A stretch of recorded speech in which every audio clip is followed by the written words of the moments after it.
एक कहावत कही जाती है कि अगर आदमी का वक्त खराब हो तो ऊंट पर बैठे हुए आदमी को भी, आगे मैं नहीं कहूंगा, आप खुद देख लीजिए। नरेंद्र मोदी 2024 के चुनाव से पहले ना राहुल गांधी को कुछ समझते थे, ना अखिलेश यादव को कुछ समझते थे। ममता बनर्जी हो, अरविंद केजरीवाल हो, उद्धव ठाकरे हो, किसी की कोई एक तरीके से हैसियत ही नहीं थी उनकी नजर में, या उनके समर्थकों की नजर में, या उनकी सरकार की नजर में। लेकिन अब देखिए, ताजा ताजा बयान आपको सुनवाऊंगा भी और दिखाऊंगा भी। बड़ी बात यह है कि चिराग पासवान जैसे लोग भी, अब चिराग पासवान भी नरेंद्र मोदी जी को पिन करने का काम कर रहे हैं। चिराग पासवान से भी अब बीजेपी डरने लगी है और चिराग पासवान भी अब बीजेपी को डराने लगे हैं। मैं ये क्यों कह रहा हूं?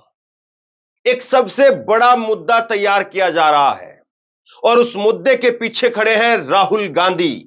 और राहुल गांधी लगातार उस मुद्दे को मजबूत और बड़ा करते जा रहे हैं।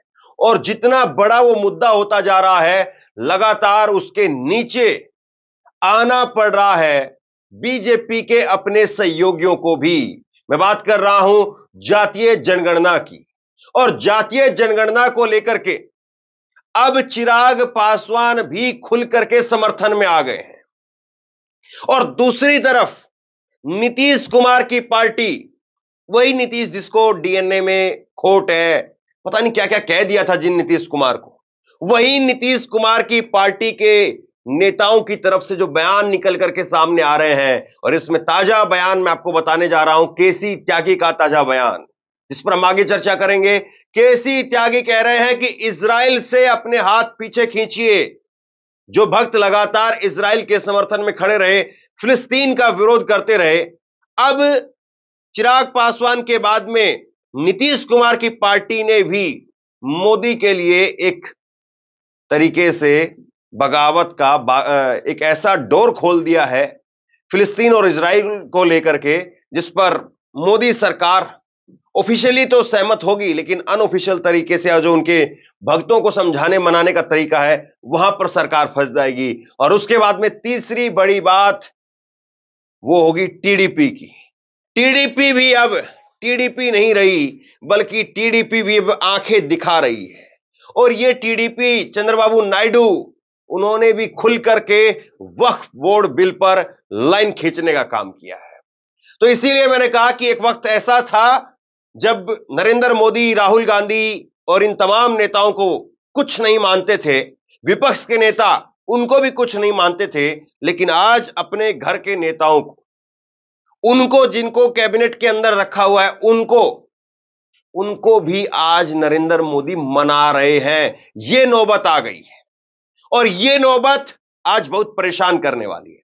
तो एक एक करके इन सब पर बात करते। चिराग पासवान का बयान सामने आया है। चिराग पासवान ने कहा है कि मेरी पार्टी का जातिगत जनगणना के पक्ष में हमेशा से स्पष्ट रुख रहा है। हम जातिगत जनगणना चाहते हैं क्योंकि कई बार केंद्र और राज्य सरकार, दोनों राज्य सरकारें जाति को ध्यान में रख करके योजनाएं बनाती हैं। ये योजनाएं विभिन्न जातियों को मुख्य धारा में लाने के उद्देश्य से बनाई जाती है। ऐसी परिस्थितियों में सरकार के पास हर एक जाति की आबादी के सटीक आंकड़े होने चाहिए। कम से कम ये आंकड़े होने तो जरूर चाहिए, ताकि आबादी के अनुपात में फंड का आवंटन हो सके। बात चाहे योजना लागू करने की हो या फिर किन्हीं खास जातियों को मुख्य धारा में जोड़ने की हो, सरकार के पास ये आंकड़े होने ही चाहिए। चिराग पासवान, जो कभी अपने आप को मोदी जी का हनुमान बताते थे, लेकिन आज वो हनुमान की ही भूमिका में है या विभीषण बन चुके हैं। ऐसा मैं क्यों कह रहा हूं? याद करिए लेटरल एंट्री का मामला। चिराग पासवान सबसे पहले बोले सरकार के खुद के सहयोगी, लेकिन चिराग पासवान ने लेटरल एंट्री के मामले में अपनी बात सामने रखी। चिराग पासवान ने यहां पर लेटरल एंट्री के मामले में भी सरकार को फंसा दिया था। जातिगत जनगणना के मामले में सरकार को लगातार चिराग पासवान घेर रहे हैं। और फिर उसके बाद में वक्फ बोर्ड बिल को लेकर के भी नीतीश कुमार और चिराग पासवान, इनके स्वर एक जैसे ही रहे। अब चिराग पासवान कह रहे हैं कि भाई हम ये सहन नहीं करेंगे, हमारे को ऐसा चाहिए नहीं। चिराग पासवान की पार्टी की तरफ से भी लिखा गया है। चिराग पासवान ने कहा, उनकी पार्टी की तरफ से कहा गया कि हम लोग चाहते हैं कि जातिगत जनगणना हो, इसका कारण है कई बार राज्य और केंद्र की सरकार योजनाएं बनाती हैं और जिसके जरिए वो मुख्य धारा में जोड़ने का काम करती है। जिस राज्य की आबादी की जानकारी सरकार के पास में होनी चाहिए ताकि उसके अनुपात में राशि आवंटित की जा सके। मैं इन आंकड़ों को सार्वजनिक करने के पक्षधर में नहीं हूं, लेकिन मैं मानता हूं कि कम से कम आंकड़े सरकार के पास में जरूर होने चाहिए। तो पेच फंसा गए चिराग पासवान, और शतरंज की तरह से चिराग पासवान यहां पर खेल रहे हैं, यानी दिखा कुछ हो रहे हैं, बता कुछ हो रहे हैं, चल कुछ हो रहे हैं। यहां पर कह रहे हैं कि भाई ठीक है, जाति जनगणना होनी चाहिए, मैं पक्षधर हूं, लेकिन आंकड़े सार्वजनिक मत करिए। सरकार की गेंद भी रख ली, सरकार की बात भी रख ली और अपनी बात भी ठोक दी। और सबको पता है कि चिराग पासवान इसलिए भी मुखर हैं क्योंकि बिहार के अंदर चुनाव है, विधानसभा चुनाव, और बिहार में इस बार नीतीश भी है, तेजस्वी यादव भी है, बीजेपी भी है, चिराग पासवान भी है, और उसके साथ साथ बिहार में इस बार प्रशांत किशोर भी रहेंगे। तो 4-5 एंगल बिहार के अंदर इस बार देखने को मिलेंगे, और इसमें क्या कुछ होगा वो तो वक्त ही बताएगा। लेकिन चिराग ने अभी बीजेपी के अंदर जरूर जो है गर्मी पैदा कर दी है। चिराग छोटा ही जरूर है, लेकिन चिराग अपनी तपस्या से ही बीजेपी के अंदर गर्मी पैदा कर रहा है। इसके बाद में एक बड़ा बयान निकल करके सामने आया है, और यह बड़ा बयान निकल करके सामने आया है जेडीयू के नेता केसी त्यागी का। केसी त्यागी ने कहा कि केंद्र सरकार से निवेदन है कि वो इस्राएल को मिलने वाली हथियारों की सप्लाई पर रोक लगा दे। इस्राएल द्वारा फिलिस्तीनियों पर हो रहा अत्याचार अंतर्राष्ट्रीय कानूनों का उल्लंघन है। मुझे लगता है कि यह वक्त की जरूरत है, और भारत जैसे देश के तौर पर हम सबको यह सोचना चाहिए कि आज दोनों ही मुल्क हमारे जो वो दोस्त हैं, मैत्री संबंध हमारे रहे हैं। इजराइल के साथ में भी हमारे मैत्री संबंध है, उसके साथ साथ हमारे फिलिस्तीन के साथ में भी मैत्री संबंध है। हम फिलिस्तीन को भी मदद भेजते हैं तो इजराइल को भी अपने साथ में लेकर के चलते हैं। लेकिन इस वक्त में वक्त का तगाजा यह कहता है कि फिलिस्तीन के ऊपर जोर जुल्म हो रहा है, और इसलिए भारत का जो डीएनए है, भारत का जो संस्कार है, भारत की जो परंपरा है, वो ये रही है कि हमेशा जिसके ऊपर जोर जुल्म हो रहा है, जाति हो रही है, जो पीड़ित है, विक्टिम है, उसके साथ में हम खड़े हों। और इसलिए बहुत जरूरी है कि यहां पर जो बात नीतीश कुमार के खेमे से निकल करके आई है, वो बात मोदी सरकार लागू करे। और मोदी सरकार को ये कह रहे हैं कि इजराइल को मिलने वाली हथियारों की सप्लाई पर रोक लगा दे। तो बड़ी बात यहां पर केसी त्यागी की तरफ से कही गई है, लेकिन जरा सोचिए उन अंधभक्तों के बारे में जो रोजाना इजराइल को जो है खूब अपने माथे पर चढ़ा करके बैठाते हैं, और इजराइल को कभी कुछ कभी कुछ, कभी अग्निवीर को कहते हैं कि ये इजराइल का ब्रेन चाइल्ड है, और इजराइल में जिस तरीके से हो रहा है उसी तरीके से हम करेंगे। और कभी नरेंद्र मोदी और वहां के नेतन्याहू जो पहले थे, उनकी फोटो दिखा करके पुराना एक जो है वो भक्तों का दौर रहा है। लेकिन अब सरकार के सहयोगी ही सरकार के ऊपर सवाल खड़े कर रहे हैं। और इसके बाद तीसरी बड़ी खबर आप ये देखिए, वक्फ विधेयक पर तस्वीर साफ, जेडीयू खुलकर खिलाफ, टीडीपी भी विरोध में।